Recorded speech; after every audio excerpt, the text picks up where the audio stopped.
Hi all. ഇന്ന് നമ്മൾ 1857 വിപ്ലവത്തിൻ്റെ രണ്ടാമത്തെ പാർട്ടാണ് പറയാൻ പോകുന്നത്. ആദ്യത്തെ പാർട്ടിൽ എന്താണ് 1857 വിപ്ലവം അല്ലെങ്കിൽ ശിപ്പായി ലഹള എന്താണ് എന്നും അതിൻ്റെ കാരണങ്ങൾ എന്താണെന്നും പ്രധാനപ്പെട്ട സ്ഥലങ്ങളിലെ ലഹള പൊട്ടിപ്പുറപ്പെട്ടിട്ടുള്ള പ്രധാനപ്പെട്ട സ്ഥലങ്ങളിലെ നേതാക്കന്മാരെ കുറിച്ചൊക്കെ നമ്മൾ ആദ്യത്തെ പാർട്ടിൽ കാര്യമായിട്ട് പറഞ്ഞിട്ടുണ്ട്. രണ്ടാമത്തെ പാർട്ടിൽ നമ്മൾ ചർച്ച ചെയ്യാൻ പോകുന്നത് 1857 വിപ്ലവത്തിൻ്റെ സവിശേഷതകളെ കുറിച്ചാണ്. അതായത് 1857 വിപ്ലവത്തിന് പലരും പല സവിശേഷതമായിട്ടുള്ള ഇത് നൽകിയിട്ടുണ്ട്. പല എഴുത്തുകാരും പല മഹത് വ്യക്തികളും അതിനെ വിശേഷിപ്പിച്ചിട്ടുണ്ട്. 1857 മഹത്തായ വിപ്ലവത്തെ പല രീതിയിൽ വിശേഷിപ്പിച്ചിട്ടുണ്ട്. അതാണ് നമ്മൾ ഇന്നത്തെ വീഡിയോയിൽ നോക്കാൻ പോകുന്നത്. ആദ്യ വിശേഷം എന്ന് പറയുന്നത് ശിപ്പായി ലഹള എന്ന് വിശേഷിപ്പിച്ചത് ജോൺ ലോറൻസ് ആണ്. ശിപ്പായി ലഹള എന്ന് വിശേഷിപ്പിച്ചത് ജോൺ ലോറൻസ് ആണ്. അതായത് ജോൺ ലോറൻസ് ബ്രിട്ടീഷുകാരനാണ്. അദ്ദേഹം ഈ ശിപ്പായി ലഹള എന്ന് വിശേഷിപ്പിക്കാനുള്ള ഒരു കാരണം എന്ന് പറയുന്നത് ഇതിൻ്റെ ഒരു പ്രാധാന്യം കുറക്കാൻ വേണ്ടിയിട്ടാണ്. അതായത് ശിപ്പായി നമ്മൾ ആദ്യത്തെ വീഡിയോ പറഞ്ഞിട്ടുണ്ടായിരുന്നു. ശിപ്പായി ലഹള എന്ന് പറയുന്നത് ശിപ്പായികൾക്കിടയിൽ സോൾജേഴ്സിനിടയിൽ മാത്രം ഉണ്ടായിട്ടുള്ള ഒരു ലഹളയല്ല. അത് സമസ്ത മേഖലയിലുള്ള ആൾക്കാരും അതിൽ ഭാഗമായിട്ടുണ്ട് എന്നുള്ളത് നമ്മൾ പറഞ്ഞിട്ടുണ്ടായിരുന്നു. അപ്പോൾ ഈ ബ്രിട്ടീഷ് കാരനായിട്ടുള്ള ജോൺ ലോറൻസ് ശിപ്പായി ലഹള എന്ന് പറഞ്ഞുകൊണ്ട് ഇതിൻ്റെ ഒരു പ്രാധാന്യം കുറച്ചുകൊണ്ട് അതിനൊന്ന് താഴ്ത്തിക്കെട്ടാൻ വേണ്ടി അദ്ദേഹം ഒരു ബുദ്ധിപരമായി വിശേഷിപ്പിച്ച ഒരു വാചകമാണ് ശിപ്പായി ലഹള എന്ന് അദ്ദേഹം പറഞ്ഞത്. അദ്ദേഹം ഇതിനെ 1857 വിപ്ലവത്തെ വിശേഷിപ്പിച്ചത് ശിപ്പായി ലഹള എന്നാണ്. വിശേഷിപ്പിച്ചത് ബ്രിട്ടീഷുകാരനായിട്ടുള്ള ജോൺ ലോറൻസ് ആണ്. നമ്മൾ രണ്ടാമത്തെ വിശേഷത്തിലേക്ക് പോവാണ്. ഇന്ത്യയുടെ ഒന്നാം സ്വാതന്ത്ര്യ സമരം ഒരുപാട് കേട്ടിട്ടുണ്ട്. ഇന്ത്യയുടെ ഒന്നാം സ്വാതന്ത്ര്യ സമരം എന്ന് വിശേഷിപ്പിച്ചത് വി.ഡി. സവർക്കറാണ്. ഇന്ത്യയുടെ ഒന്നാം സ്വാതന്ത്ര്യ സമരം എന്ന് വിശേഷിപ്പിച്ചത് വി.ഡി. സവർക്കറാണ്. സാധാരണ രീതിയിൽ ഇന്ത്യയുടെ ഒന്നാം സ്വാതന്ത്ര്യ സമരം എന്ന് വിശേഷിപ്പിച്ച ആരെന്ന് വി.ഡി. സവർക്കർ. എന്നാൽ വിദേശി ആരാണ്? ഇന്ത്യയുടെ ഒന്നാം സ്വാതന്ത്ര്യ സമരം എന്ന് വിശേഷിപ്പിച്ച വിദേശി ആരാണെന്ന് ചോദിക്കുകയാണെങ്കിൽ ഉത്തരം കാൾ മാക്സ് ആണ് ഉത്തരം. അദ്ദേഹത്തിന്റെ ന്യൂയോർക്ക് ട്രൈബ്യൂണൽ എന്ന് പറയുന്ന പത്രത്തിലാണ് അദ്ദേഹം അത് പ്രസിദ്ധീകരിച്ചിട്ടുള്ളത്. അതായത് ഇന്ത്യയുടെ ഒന്നാം സ്വാതന്ത്ര്യ സമരം എന്ന് വിശേഷിപ്പിച്ചത് ആരാണ് ജനറലി ചോദിക്കുകയാണെങ്കിൽ ഉത്തരം വി.ഡി. സവർക്കറും, വിദേശിയാണെങ്കിൽ കാറൽ മാക്സും ആണ് ഉത്തരം. അദ്ദേഹത്തിന്റെ ന്യൂയോർക്ക് ട്രൈബ്യൂണൽ എന്ന പത്രത്തിലാണ് കാറൽ മാക്സ് ഇങ്ങനെ പറഞ്ഞിട്ടുള്ളത്. മൂന്നാമത്തെ വാചകം ആഭ്യന്തര കലാപം എന്ന് വിശേഷിപ്പിച്ചത് എസ്.ബി. ചൗധരിയാണ്. അതായത് 1857 വിപ്ലവത്തിന് ആഭ്യന്തര കലാപം എന്ന് വിശേഷിപ്പിച്ചത് എസ്.ബി. ചൗധരിയാണ്. ബ്രിട്ടീഷ് പാർലമെന്റിൽ ദേശീയ കലാപം എന്ന് 1857 വിപ്ലവത്തെ വിശേഷിപ്പിച്ചത് ആരാണ്? ബെഞ്ചമിൻ ഡിസേലിയാണ്.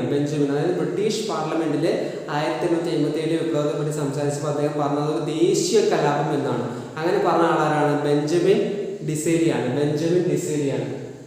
ഉയർത്തെണീക്കൽ, അതായത് 1857 വിപ്ലവത്തെ ഉയർത്തെണീക്കൽ എന്ന് പറഞ്ഞത് വില്യം ഡാൾ റിംബിൾ ആണ്. അദ്ദേഹത്തിന്റെ ദ ലാസ്റ്റ് മുഗൾസ് എന്ന് പറഞ്ഞ പുസ്തകത്തിലാണ് ഇതിനെ പറ്റി പറയുന്നത്. നമുക്കറിയാം, നമ്മുടെ 1857 വിപ്ലവത്തോടു കൂടി ഇന്ത്യയിൽ മുഗൾ ഭരണം അവസാനിച്ചു. അപ്പോൾ ദ ലാസ്റ്റ് മുഗൾസ് ആരാണ്? അവസാന മുഗൾ ഭരണാധികാരി ബഹദൂർ ഷാ രണ്ടാമനായിരുന്നു.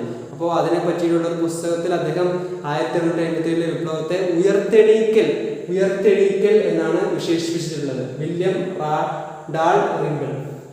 ആദ്യത്തേതുമല്ല, ദേശീയ തലത്തിലുള്ള സ്വാതന്ത്ര്യ സമരവുമല്ല എന്ന് വിശേഷിപ്പിച്ച R.C. മജുംദാറാണ്. അതായത് R.C. മജുംദാർ പറഞ്ഞെന്താണ്? ആദ്യത്തേതുമല്ല, ദേശീയ തലത്തിലുള്ള സ്വാതന്ത്ര്യ സമരവുമല്ല എന്ന് ഇതിനെ വിശേഷിപ്പിച്ച വ്യക്തി R.C. മജുംദാറാണ്. കർഷക യുദ്ധം വളരെ പ്രധാനപ്പെട്ടതാണ്. കർഷക യുദ്ധം എന്ന് വിശേഷിപ്പിച്ചത് ഡി ഗാൽഡൂൺ ആണ് കർഷക യുദ്ധം എന്ന് വിശേഷിപ്പിച്ചത്. മറ്റൊരു വിശേഷണമാണ് പരിഷ്കൃത അപരിഷ്കൃത സംഘടന എന്ന് വിശേഷിപ്പിച്ചത് D.R. ഹോംസ് ആണ്. ഫ്യൂഡൽ കലാപം എന്ന് വിശേഷിപ്പിച്ചത് മാർക്സിസ്റ്റ് എഴുത്തുകാരന്മാരാണ്. കാരണം ഫ്യൂഡൽ എന്നുള്ള പദം മാർക്സിസ്റ്റ് എഴുത്തുകാരന്മാർ പൊതുവെ യൂസ് ചെയ്യുന്ന ഒരു പദമാണ്. ഫ്യൂഡൽ കലാപം എന്ന് വിശേഷിപ്പിച്ചത് മാർക്സിസ്റ്റ് എഴുത്തുകാരന്മാരാണ്. ഫ്യൂഡൽ ഇന്ത്യയുടെ അവസാനത്തെ ചിറകടി എന്ന് വിശേഷിപ്പിച്ചത് ജവഹർലാൽ നെഹ്റുവാണ്. ഇനി നമ്മൾ 1857 വിപ്ലവവുമായി ബന്ധപ്പെട്ട ഒരു നോവല് പ്രസിദ്ധീകരിച്ചിട്ടുണ്ട്. അത് മത്സ്യപ്രവാസം വിഷ്ണുഭട്ട് ഗോഡ്സെയുടെ മത്സ്യപ്രവാസം എന്നൊരു നോവലുണ്ട്. അതുപോലെ തന്നെ അമൃതം തേടി എന്ന മലയാറ്റൂർ രാമകൃഷ്ണന്റെ പുസ്തകമുണ്ട്. അമൃതം തേടി മലയാറ്റൂർ രാമകൃഷ്ണൻ, മത്സ്യപ്രവാസം വിഷ്ണുഭട്ട് ഗോഡ്സെ. ഇത് രണ്ടുമാണ് ഓർത്തിരിക്കേണ്ട പ്രധാനപ്പെട്ട പുസ്തകങ്ങൾ. ഇനി നമ്മൾ പറയാൻ പോകുന്നത് വിപ്ലവത്തിൻ്റെ 1857 വിപ്ലവത്തിൻ്റെ പ്രധാനപ്പെട്ട ഫലങ്ങളാണ്. 1858 തന്നെ മെച്ചപ്പെട്ട ഇന്ത്യ ഗവൺമെൻറ്റിനുള്ള നിയമം പാസ്സാക്കി. അതായത് ഈ ലഹളയ്ക്ക് ശേഷം ഒരു മെച്ചപ്പെട്ട ഇന്ത്യ ഗവൺമെൻറ്റിനുള്ള നിയമം പാസ്സാക്കി ബ്രിട്ടീഷുകാർ. 1858 മെച്ചപ്പെട്ട ഇന്ത്യ ഗവൺമെൻറ്റിന് വേണ്ടിയുള്ള നിയമം പാസ്സാക്കി. ഗവൺമെൻറ് ഓഫ് ഇന്ത്യ ആക്ട് 1858 എന്നാണ് ഇത് അറിയപ്പെടുന്നത്. അതായത് ഇന്ത്യൻ ജനതയുടെ മാഗ്ന കാർട്ട എന്ന് അറിയപ്പെടുന്നുണ്ട്. മെച്ചപ്പെട്ട ഇന്ത്യൻ ഗവൺമെൻറ്റിനുള്ള നിയമം പാസ്സാക്കി. ഈസ്റ്റ് ഇന്ത്യ കമ്പനിയുടെ ഭരണം അവസാനിച്ചു. അത് അത്രയും നാൾ ഇന്ത്യ എന്ന കോളനിയിൽ ഭരണം നടത്തിയിരുന്നത് ഈസ്റ്റ് ഇന്ത്യ കമ്പനി ആയിരുന്നു. ലഹളയ്ക്ക് ശേഷം ഈസ്റ്റ് ഇന്ത്യ കമ്പനിയുടെ ഭരണം അവസാനിച്ച് ബ്രിട്ടീഷ് ഗവൺമെൻറ് ഇന്ത്യയുടെ ഭരണം ഏറ്റെടുത്തു. ബ്രിട്ടീഷുകാർ ഇന്ത്യയുടെ ഭരണം ഏറ്റെടുത്തു. ബ്രിട്ടീഷ് രാജ്ഞി അന്ന് ക്യൂൻ വിക്ടോറിയ രാജ്ഞിയാണ് ഇന്ത്യയിൽ. ബ്രിട്ടീഷുകാർ ഭരണം ഏറ്റെടുത്തപ്പോൾ അന്ന് ബ്രിട്ടീഷ് രാജ്ഞിയായത് ക്യൂൻ വിക്ടോറിയയാണ്. അത് ഈസ്റ്റ് ഇന്ത്യ കമ്പനിയുടെ ഭരണം അവസാനിച്ചു. ബ്രിട്ടീഷുകാർ ഏറ്റെടുത്തു. ബ്രിട്ടീഷ് ഗവൺമെൻറ് ഇന്ത്യയുടെ ഭരണം ഏറ്റെടുത്തു. ഇന്ത്യ എന്ന കോളനി ബ്രിട്ടീഷ് ഗവൺമെൻറ് നേരിട്ട് ഏറ്റെടുത്തു. ഗവർണർ ജനറൽ പദവി നിർത്തലാക്കി. അതുവരെ ഞാൻ പറഞ്ഞു, മുന്നത്തെ പാർട്ട് 1 വീഡിയോയിൽ പറഞ്ഞിട്ടുണ്ടായിരുന്നു 1857 വിപ്ലവത്തിൻ്റെ ആ സമയത്ത് ഗവർണർ ജനറൽ കാനിങ് പ്രഭുവാണെന്ന് പറഞ്ഞിട്ടുണ്ടായിരുന്നു. പക്ഷേ ലഹള അവസാനിച്ചതിന് ശേഷം അദ്ദേഹം വൈസ്രോയായി മാറുന്നുണ്ടെന്ന് ഞാൻ പറഞ്ഞിട്ടുണ്ടായിരുന്നു. അപ്പോൾ അതുപോലെ തന്നെ ഈ ഗവർണർ ജനറൽ എന്ന പദവി നിർത്തലാക്കിക്കൊണ്ട് വൈസ്രോയി എന്ന പദവിയാക്കി മാറ്റി. അപ്പോൾ ഇന്ത്യ എന്ന കോളനിയുടെ അവസാനത്തെ ഗവർണർ ജനറലും ആദ്യത്തെ വൈസ്രോയിമാരാണ് കാനിങ് പ്രഭുവാണ്. അതായത് ഗവർണർ ജനറൽ എന്ന പദവി എടുത്തു കളഞ്ഞ് വൈസ്രോയി എന്ന് പദവി ഉണ്ടാക്കി. അത് ആരാണ്? കാനിങ് പ്രഭുവാണ്. പിന്നെന്താണ്? 3 നൂറ്റാണ്ടിലേറെ പഴക്കമുണ്ടായിരുന്ന മുഗൾ രാജവംശത്തിന് കലാപം പൂർണ്ണമായി അന്ത്യം കുറിച്ചു. ഈ കലാപത്തിന് മുന്നേ തന്നെ ബ്രിട്ടീഷുകാർ അതിനോട് തീരുമാനം എടുത്തിട്ടുണ്ടായിരുന്നു. പക്ഷേ ഒഫീഷ്യലി മുഗൾ ഭരണം അവസാനിച്ചതായി പ്രഖ്യാപിച്ചത് ഇതിൻ്റെ പ്രധാന ഫലങ്ങളിൽ ഒന്നായി മാറി. അവസാനത്തെ മുഗൾ ഭരണാധികാരി ബഹദൂർ ഷാ സഫറാണ്, അല്ലെങ്കിൽ ബഹദൂർ ഷാ രണ്ടാമൻ എന്ന് നമ്മൾ പറയും. അദ്ദേഹമാണ് അവസാനത്തെ മുഗൾ ഭരണാധികാരി. 3 പതിറ്റാണ്ടിലേറെ നീണ്ട മുഗൾ ഭരണത്തിന് അന്ത്യം കുറിച്ചു. പിന്നെന്താണ്? ഇന്ത്യയിലെ ബ്രിട്ടീഷ് സൈന്യത്തെ കുറച്ചും കൂടി രീതിയിൽ പുനഃസംഘടിപ്പിച്ചു. ഇനിയൊരു ലഹളയൊന്നും ഉണ്ടാവാതിരിക്കാൻ വേണ്ടി കൂടി കുറച്ചും കൂടി, അതായത് വെള്ളക്കാരായിട്ടുള്ള, പൊതുവെ അന്ന് സൈന്യത്തിൽ താഴ്ന്ന തരത്തിലുള്ള ജോലികളൊക്കെ ഇന്ത്യക്കാരും ഉയർന്ന തരത്തിലുള്ള ജോലികൾ ബ്രിട്ടീഷുകാരും ചെയ്തു. അത് മൊത്തത്തിലൊന്ന് പുതുക്കി പണിതുകൊണ്ട്, അതായത് ബ്രിട്ടീഷ് സൈന്യത്തിൻ്റെ അംഗസംഖ്യ കൂട്ടിക്കൊണ്ട്, അതായത് വെള്ളക്കാരുടെ എണ്ണം കൂട്ടിക്കൊണ്ടും അല്ലെങ്കിൽ ബ്രിട്ടീഷ് സൈന്യത്തോട് കൂറുള്ള ഇന്ത്യക്കാരെ നിയമിച്ചുകൊണ്ടും ബ്രിട്ടീഷ് സൈന്യത്തിനെ കുറച്ചും കൂടി ഒന്ന് പുനഃസംഘടിപ്പിച്ചു.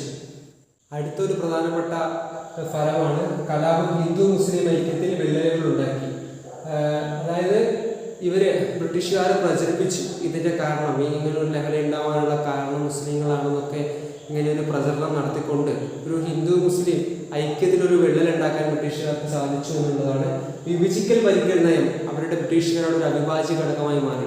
അത് അവർ മനസ്സിലാക്കി, ഇവരിങ്ങനെ ഐക്യത്തോടെ ഒത്തുചേർന്ന് പോയി കഴിഞ്ഞാൽ അപകടമാണെന്ന് മനസ്സിലാക്കി അവർ വിഭജിച്ചു ഭരിക്കൽ നയം, അതായത് ഹിന്ദു മുസ്ലിം ഐക്യത്തിലൊരു വിള്ളലുണ്ടായിക്കൊണ്ട് വിഭജിച്ചു ഭരിക്കൽ നയം അവരുടെ ഒരു അവിഭാജ്യ ഘടകമാക്കി അവർ മാറ്റി എന്നുള്ളതാണ്. ദത്താവകാശ നിരോധന നിയമം പിൻവലിക്കപ്പെട്ടു. ദത്താവകാശ നിരോധന നിയമം കൊണ്ടുവന്നത് ഡാൽഹൌസി പ്രഭുവാണ്. നമ്മുടെ നാനാ സാഹിബും ഝാൻസി റാണിയൊക്കെ ഇങ്ങനൊരു നിയമം വന്നതുകൊണ്ടാണ് നമ്മുടെ ഈ ലഹളക്ക് നേതൃത്വം പല സ്ഥലങ്ങളിലായിട്ട് കൊടുത്തിട്ടുള്ളത്. അപ്പോൾ ഈ ദത്താവകാശ നിരോധന നിയമം പിൻവലിക്കപ്പെട്ടു.